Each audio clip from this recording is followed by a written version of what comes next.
Okay, so today I thought I'd make a video talking about the top 5 factions for players that are just starting out in the game. So most of these are pretty beginner friendly. If there's any that I missed, let me know in the comments down below. And let me know what you guys think. Make sure you subscribe and like and all that if you haven't already. And yeah, let's get started. Okay, so at the number 5 spot, I've got the Cabbage clan. And this clan is just, from a beginner's point of view, they're excellent. You just have one castle. You're off on this little island not by yourself, but practically by yourself, right? Your neighbors are really, really weak outside of the Miyoshi clan, and you can just ramp up kind of at your own pace with this clan.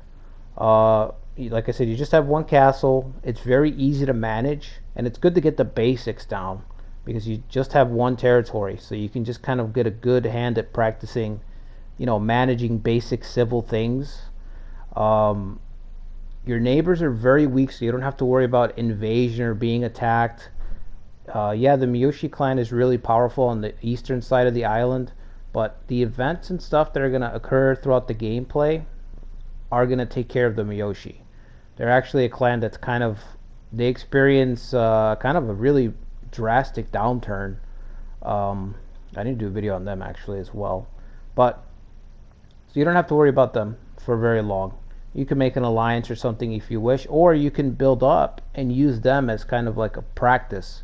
If you can defeat the Miyoshi, then you're ready to move on to the main region, right? You could take it like that. But your officer corps is great. On the military side, the Chosokabe have at least 3 or 4 officers to start that are really good. And as time goes on, you start to get the rest of Kunichika's sons. So you already have the main one, Morochika, who is excellent. He has, stats are excellent. His ability is great. His tactic, little demon, increases defense and restores soldiers. So he's really good to put on the front lines because his valor is very high. His leadership is very high, and his main tactics just lets him sustain. So if you have a choke point, this is the guy to put on that choke point because he can sit there and hold it for a while. Also, the clan's main policy, their unique policy, Way of the Chosokabe, not increases, but it decreases how long it takes you to militarize. I think it knocks it down by 25% at level 1, which is very, very, very strong. Being able to militarize a lot faster and increase your unit stats as a result very quickly. With this clan, you can immediately have double down on the advantage that you have over your neighbors and just start immediately conquering castles right away.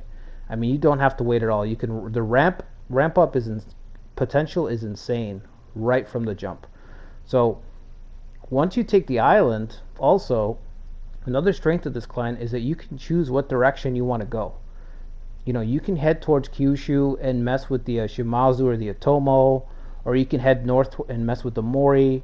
You can head east, start working your way towards Kanto. I mean, it's literally up to you because of the flexibility of where you're stationed. So that's that's another big advantage that they have. And like I said, their military is excellent. I mean, nobody can rival it on the island. The closest force is the Miyoshi, and that's not officer quality, that's just troop numbers. And like I said, they start to fall apart right away.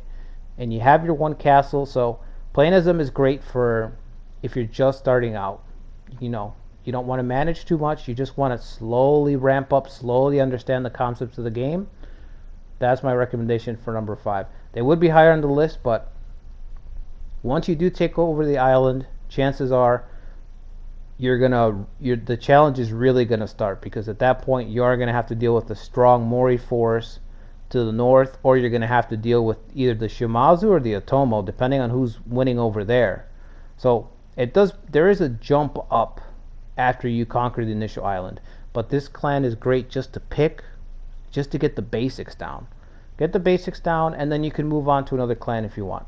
So that's my number 5. At the number 4 spot, it is the Takeda. Now, I did have to make a small change here because it's a close call between going with the Takeda in the recommended scenario, the Battle of Okehazama, versus the one I went with. So I went with the Takeda in 1546. The difference being just a small difference that you have less territory, just a little bit less territory. So it's a bit easier to manage because, again, new player friendly, right? So the Takeda in this time period, which is the earliest scenario, they've got 5 castles as opposed to their 7 or 9, I want to say, in Okehazama.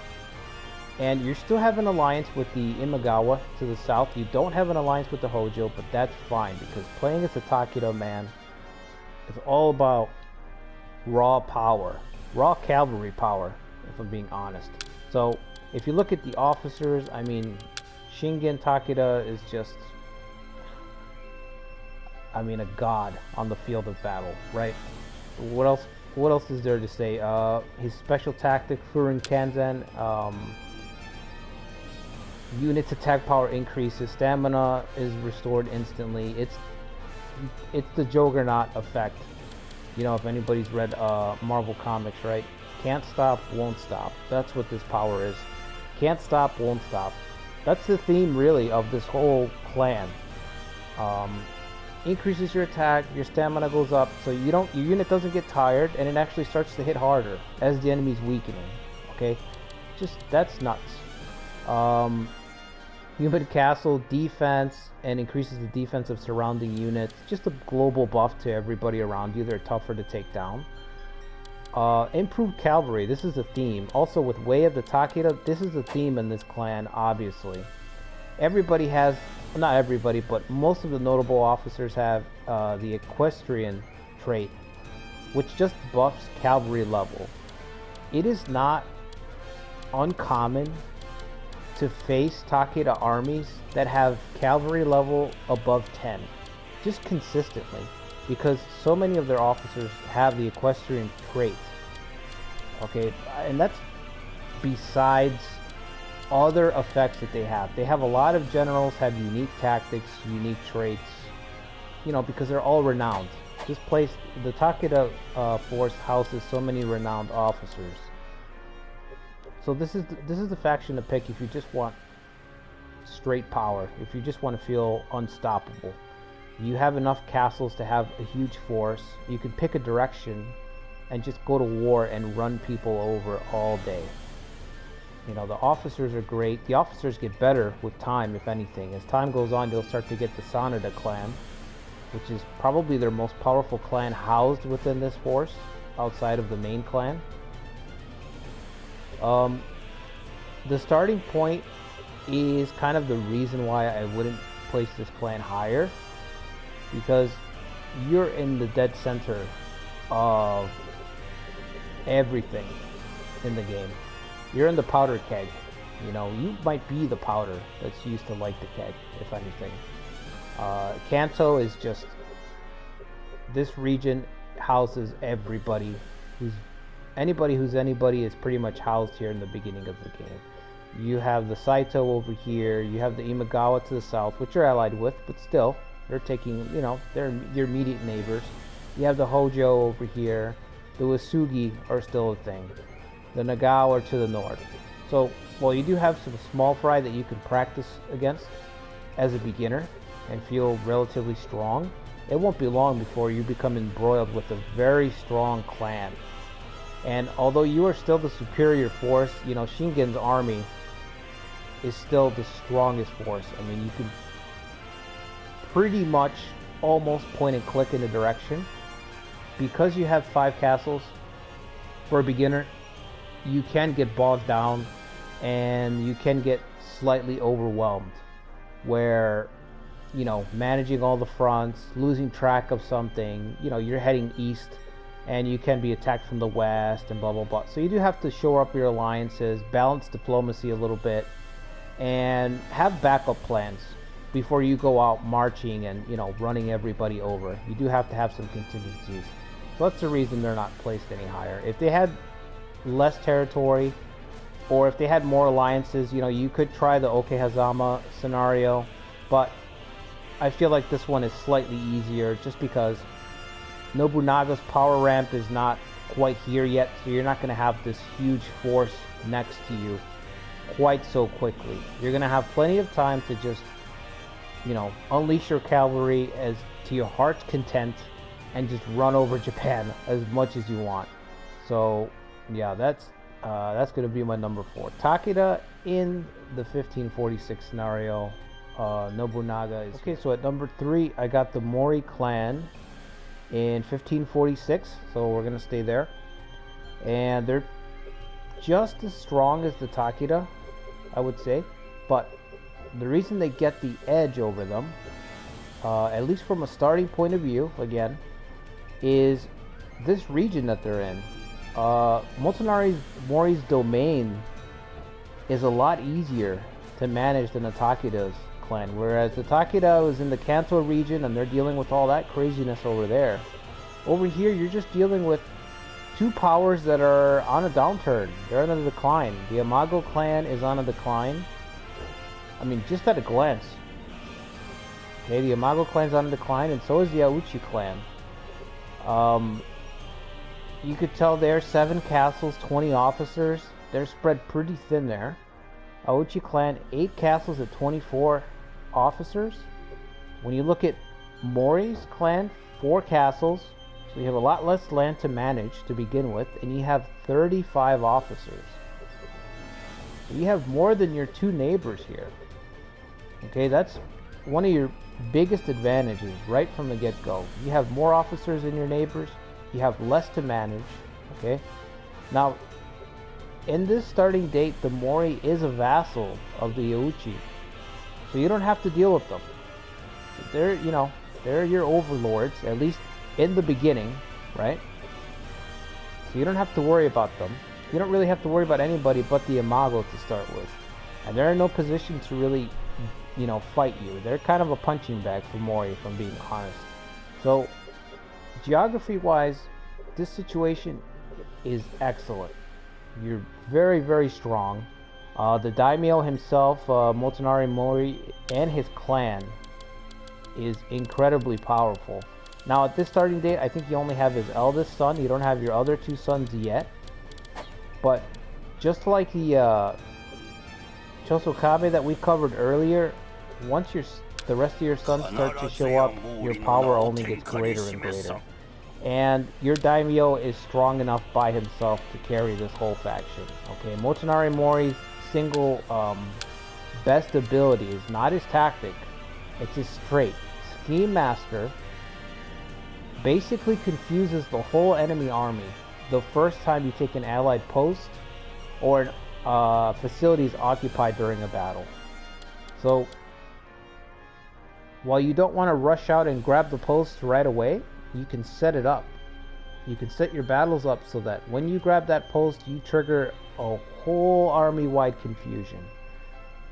If you guys haven't seen my video on confusion abuse, go check that out. I did a video under the tactics, I want to say, playlist it should be under, talking about how ridiculous Confuse is.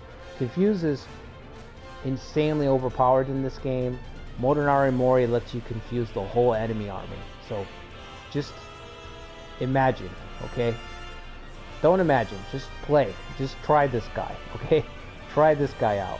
Believe me. He's insanely powerful. Your heir is pretty strong. He's pretty great. And like I said, you're going to get your other sons that will fill out the rest of your slots here.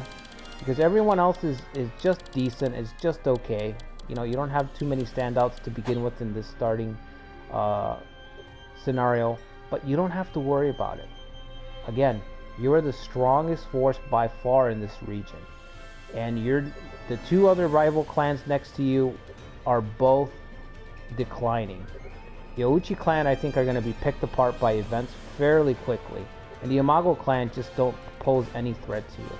So you're in a perfect position to have, again, a really strong force that's set up to just do whatever they want. Okay, you're set up to dominate in whichever direction you want, however you want. You really don't have any potential of getting caught up or tripped up as you do with the Takeda or as the Chosokabe do whenever they take over the island, where it's kind of like, where do I go from here? Now I have a real opposition. The Mori don't really have that problem. You don't really get any opposition until you're very, very, very powerful. You can pretty much take over all this territory around here before you have to worry about anything, really. Maybe you end up fighting the Shimazu down the road, but by then you have the resources to fight. Maybe the Oda. I mean, there's just nobody in your way. So the Mori are a safe bet for a beginner force, because by the time you find somebody, some kind of opposition, you might already be done with the scenario. You know, that's how easy of a playthrough it is. It's just, and it's great. It's great to have this force. Another thing I will say is that this force is set up for using a lot of covert operations. So if you want to explore what it's like to use a force that just uses a lot of subterfuge to take down other forces, this is the force to do it. A lot of the officers in this force have a lot of traits that help with covert operations. You have a lot of council overseer traits that help with boosting covert. So you can do a lot of underhanded tactics. You know, you get a lot of suggestions that will be like for assassination, for raising supplies, for destroying, you know, a lot of trickery in this force. So if that's the thing that appeals to you, I highly recommend the Mori. The only reason they're not higher is just because the next two clans are, you know, even stronger than they are to begin with. You know, they have even more power. But starting with the Mori at this point, there's pretty much no drawbacks or anything really to them. It's all uphill from here. So that's going to be the Mori, number 3. Okay, so the number 2 spot is going to have to be the Shimazu. I mean, and let me just say, it's the Shimazu, but it is not the recommended scenario. Not Battle of Okehazama. Okay, it's Conquering Owari. That's my pick for the Shimazu for their best starting spot. The main reason why, and I think you guys can see, is that at the Battle of Okehazama, the Mori clan have already conquered most of the region up there and to your north. So the main difference in the Shimazu clan between those two starting dates is hardly anything. You still have 3 castles, you still have 26 officers. I think you have 3 more officers, but you're pretty much the same starting spot. So from a beginner's point of view, you want things to be a little bit more divided so that you have more time if you are planning to push up there. So that's my main difference in this scenario. I would not go with the 1-star recommendation.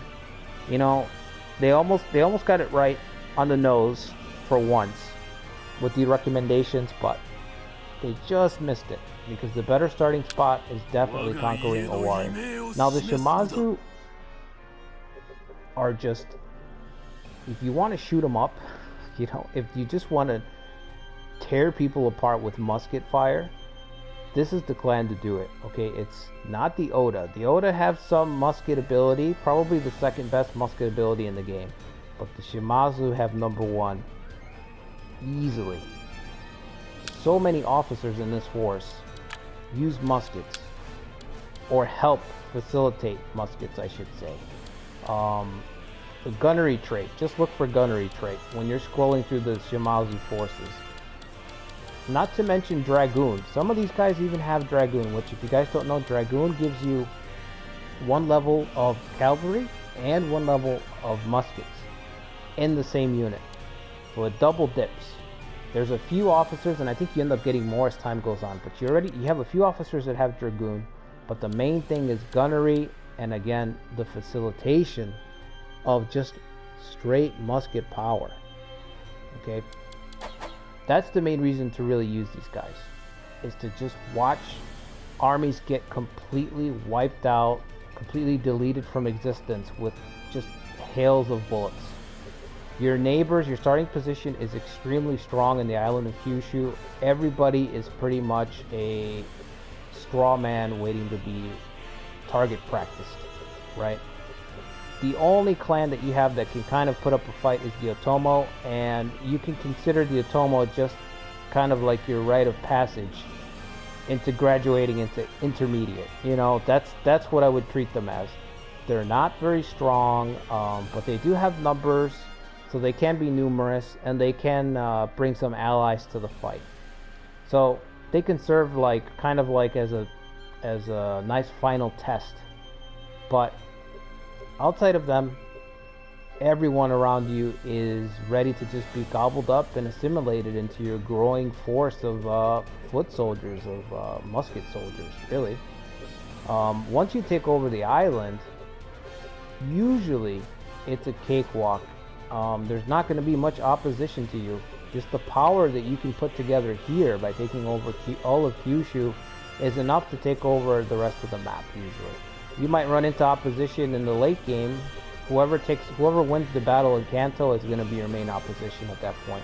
But just like other people on this list, by the time you get there, you could already be done. You could call it a scenario. So again, the main draw of them is just that raw musket power. You do get a lot of starting officers that are extremely powerful. You know, his Yoshihisa's, your Daimo's, it's Takahisa. Takahisa's son, Yoshihiro, is renowned as one of the best samurai in all of Japan. And if you look at his stats, you can see it's for good reason. 95, 93, I mean, this guy is just a monster. Of course, he has gunnery. He's a wrecking ball. And most of this force you can point, like I said, point it into any direction and just run everything over, or I should say shoot everything to pieces. So yeah, that's my number 2 spot, the Shimazu. Again, you have no opposition. You just won't have any opposition. I mean, that's the reason to play them. And it's just fun.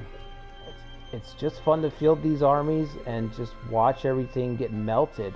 Sometimes before it even touches you. You know, the Shimazu has that potential where it's like units will get close, and as soon as you release that volley of musket fire, that's it. Wiped out or routed. That's how good they are. And it's such a unique play style. You know, as compared to everyone else kind of has to build to get to that point. Not these guys. These guys start off with that kind of unique play style right away. So yeah, that's number 2. Okay, now for the number 1, of course, it is the Oda, Nobunaga Oda. I mean, it's the title character, you know? What else is there to say? It's a character that's on the box. The series is named after him. Yeah, this is it, you know? This is the guy, this is the faction to play. It's for beginners, veterans, it doesn't matter. This is like the ultimate faction to use in this game. It's probably the only scenario that the recommendation is actually right for them, although it's not really a 2-star, it's a 1-star. If you want to play this force for story reasons, for, you know, to experiment with different ideas, different builds, this is the faction to do it. Housed in this force is just endless depth, endless talent at everything that the game is trying to do. So anything that you want to do. This is not, the Oda force is not just jack of all trades, it is jack of all trades, but every card is a spade. Everything is S tier. Everything that they dip their feet into, they excel at, right? Which is what you would expect from them. Now the starting position, you know, yeah, you're next to Kanto and all that, but the events are going to set you up. You know, if you choose to have events on, you can turn them off.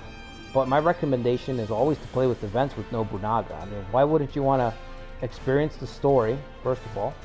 And secondly, you get all that power.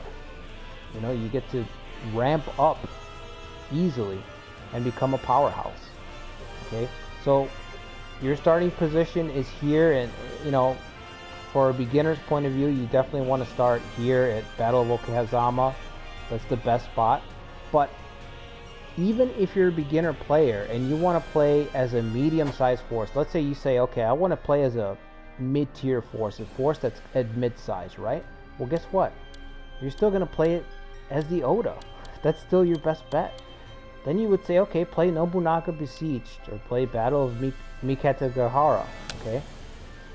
You're still mid-size force. Guess who's the best pick? The Oda, okay? Let's say you want to practice as playing a very large force. Play the Oda, 1577 star or Like a Dream star, but disable the events, of course. You want to play as a large force? You're still going with the Oda. Still the best force by far in the game.